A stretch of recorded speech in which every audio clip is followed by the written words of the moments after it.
Genghis Khan. इतिहास में ये सिर्फ एक नाम नहीं है, ये एक ऐसी ताकत का नाम है जिसकी क्रूरता की कहानियों ने, आप यकीन मानिए, दुनिया का नक्शा ही हमेशा के लिए बदल दिया। एक ऐसा शासक जिसने अपने दम पर इतनी जमीन जीती जितनी महान सिकंदर भी नहीं जीत सका था। आज कहानी उसी चंगेज खान की है। यहीं इतिहास का सबसे बड़ा और दिलचस्प सवाल खड़ा हो जाता है। सोचिए, एक ऐसी अजय शक्ति जिसने दुनिया के बड़े बड़े साम्राज्यों को घुटनों पर ला दिया, वो जब हिंदुस्तान के दरवाजे पर पहुंची तो बस पलट कर चली गई। सवाल है, आखिर ऐसा क्यों हुआ? तो इस पहेली को सुलझाने से पहले चलिए पहले उस शख्स को समझते हैं जिसका नाम था चंगेज खान। एक ऐसा नाम जो क्रूरता का, कह लीजिए, दूसरा नाम बन गया और जिसकी पूरी जिंदगी ही रहस्यों से भरी पड़ी थी। जरा उसके साम्राज्य के फैलाव को देखिए, जापान सागर से लेकर कैस्पियन सागर तक। इतिहास में आज तक किसी एक अकेले इंसान ने इतनी बड़ी जमीन पर कभी राज नहीं किया। ये अविश्वसनीय है। लेकिन इस विस्तार की एक कीमत थी, और वो कीमत बहुत बहुत बड़ी थी। एक अंदाजा है कि उसके युद्धों में करीब करीब 4 करोड़ लोगों की जानें गईं। 4 करोड़! कुछ साम्राज्यों की तो सोचिए 3/4 आबादी खत्म कर दी गई थी। पर सवाल यह है कि क्या यह क्रूर शासक हमेशा से ही ऐसा था? नहीं। तो चलिए कहानी की शुरुआत में चलते हैं, उस वक्त जब वो सिर्फ तेमुजिन नाम का एक लड़का था। एक ऐसा लड़का जिसे मुश्किलों ने दुनिया का सबसे बड़ा विजेता बना दिया। उसका बचपन बेहद कठोर था। पिता की मौत हो गई, कबीले से निकाल दिया गया और हर रोज बस जिंदा रहने का संघर्ष। कहते हैं कि खाने के एक मामूली से झगड़े में उसने अपने ही सौतेले भाई को मार डाला था। इन्हीं मुश्किल हालातों ने उसी तेमुजिन को वो बनाया जिसे आज हम सब चंगेज खान के नाम से जानते हैं। अब यहां चंगेज खान ने कुछ ऐसा किया जो उस समय के लिए कोई सोच भी नहीं सकता था। उसने मंगोल समाज की सबसे पुरानी, सबसे गहरी परंपरा को तोड़ दिया। उसने भाई भतीजावाद यानी नेपोटिज्म को जड़ से खत्म किया और सिर्फ योग्यता को पैमाना बनाया। मतलब उसके लिए खून का रिश्ता कोई मायने नहीं रखता था। मायने रखता था तो बस हुनर और वफादारी। इसका सबसे अच्छा उदाहरण है ये किस्सा। एक लड़ाई चल रही थी और एक दुश्मन तीरंदाज ने चंगेज खान के घोड़े को ही मार गिराया। लड़ाई खत्म हुई। चंगेज ने पूछा, ये किसने किया? तो वो सैनिक बहादुरी से सामने आया और बोला, वो तीर मैंने चलाया था। अब चंगेज उसकी हिम्मत से इतना इंप्रेस हुआ कि उसे मारने की बजाय उसे अपनी सेना में शामिल कर लिया और उसे एक नया नाम भी दिया, जेबे, जिसका मतलब होता है तीर। और जानते हैं, यही जेबे आगे चलकर उसका सबसे महान जनरल बना। तो अब कहानी उस मोड़ पर आती है जो चंगेज खान को सीधे हिंदुस्तान की सीमा तक ले आई।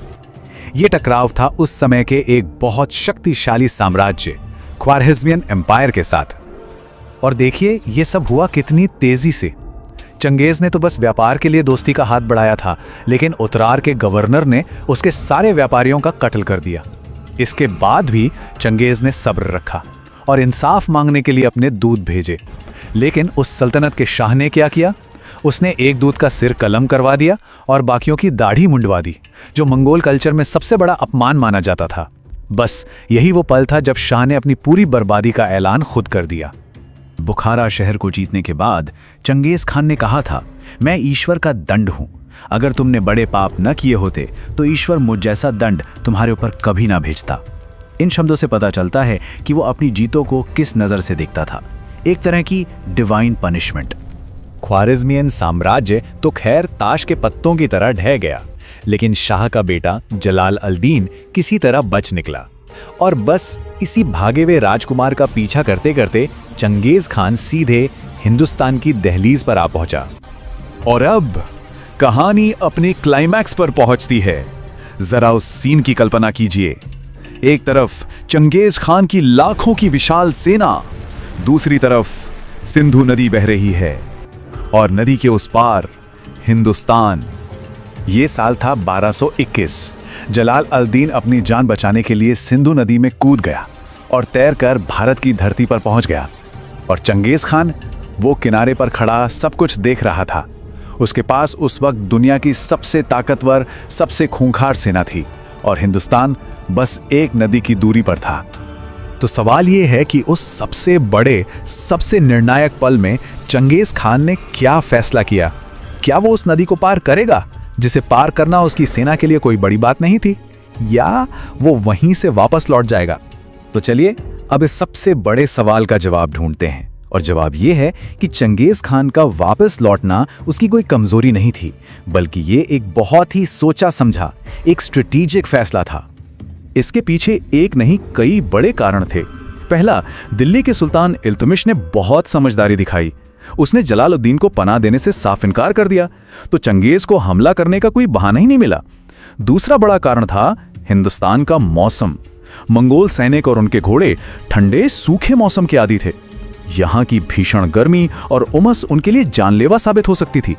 इसके अलावा उसके अपने विशाल साम्राज्य में विद्रोह की खबरें भी आ रही थीं, और वो खुद भी लगभग 60 साल का हो चुका था। तो बिना किसी ठोस वजह के एक नया थका देने वाला अभियान शुरू करना उसे बिल्कुल भी समझदारी का काम नहीं लगा।